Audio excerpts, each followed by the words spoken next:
À quoi assistons-nous en France et un peu partout dans le monde? Eh bien, tout simplement à un réflexe de survie d'une grande partie de l'humanité qui se sent menacée. Vous savez, l'humanité ne serait plus aujourd'hui, aurait disparu de la surface de la planète Terre, n'aurait pas survécu sans l'entraide, sans les altruistes, sans parmi elles quelques groupes d'hommes foncièrement bons. Alors on en est là, c'est-à-dire que on a un groupuscule de destructeurs comme on en a toujours connu, comme l'humanité en a toujours connu. Des gens autocentrés. Le mot égoïsme même est trop faible pour les définir. Le mot égoïsme, par exemple, est bien trop faible. C'est plus qu'un euphémisme pour définir Macron, qui n'est là que pour détruire. À quand remonte la prise de conscience euh, par les êtres humains de ce qu'ils sont? Les peintures rupestres nous le disent, nous donnent quelques indices.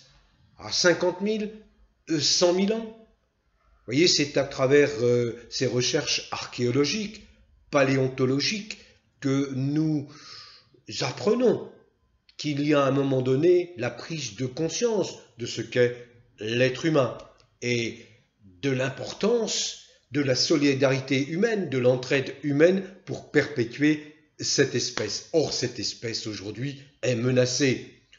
Macron n'est qu'un petit soldat, j'en conviens, n'est qu'un petit soldat. Mais qui est à la tête, je l'ai déjà démontré, qui est à la tête d'un État qui s'est doté à un moment donné d'une constitution très forte, quasi monarchique. Alors elle était taillée sur mesure à un homme exceptionnel qui pouvait l'utiliser avec sagesse, le général de Gaulle. Mais ensuite, ses successeurs n'étaient absolument pas à la hauteur, et en particulier ce dernier, là, Macron, n'est absolument pas à la hauteur. C'est comme si vous donniez à un enfant de 9 mois qui vient à peine de marcher l'usage de la bombe atomique. On en est là, en plus c'est un déviant. Je viens d'enregistrer une vidéo sur la plateforme odyssée.com où je rappelle certains textes importants, la prise de position du Conseil de l'Europe par rapport à la vaccination. Je ne vais pas développer ici. Je vous invite, si vous le souhaitez, à aller découvrir cette vidéo sur odyssée.com.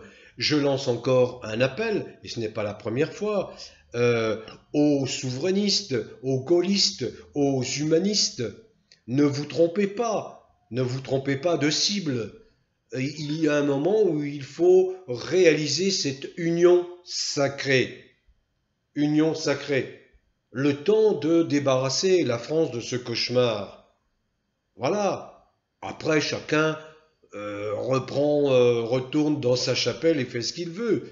On est en France. Mais que ce soit les souverainistes, que ce soit les gaullistes, que ce soit les humanistes, vous avez identifié et combatté le même mal. Alors unissez-vous le temps nécessaire pour être efficace. Efficace quand? Eh bien, à l'élection présidentielle de 2022. Car dès lors que Macron peut continuer sur l'appui de l'armée et sur l'appui de la police, il sera très difficile de le renverser comme la Constitution le prévoit. Hein.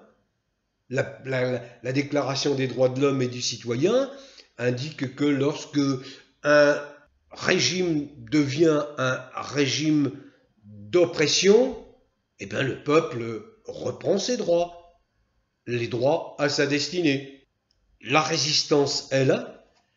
Il faut que les actions de cette résistance se traduisent concrètement en 2022 par un résultat incontestable et que l'on retrouve la vraie France, une France apaisée. Voilà l'enjeu de 2022.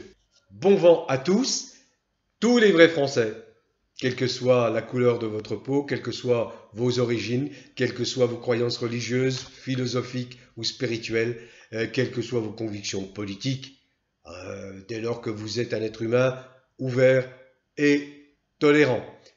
Cultivez le bien-être, gage de bonne santé. Où que vous soyez, en France métropolitaine, en Navarre, dans les merveilleux pays, territoires et départements d'outre-mer et à l'étranger. Bon vent à tous.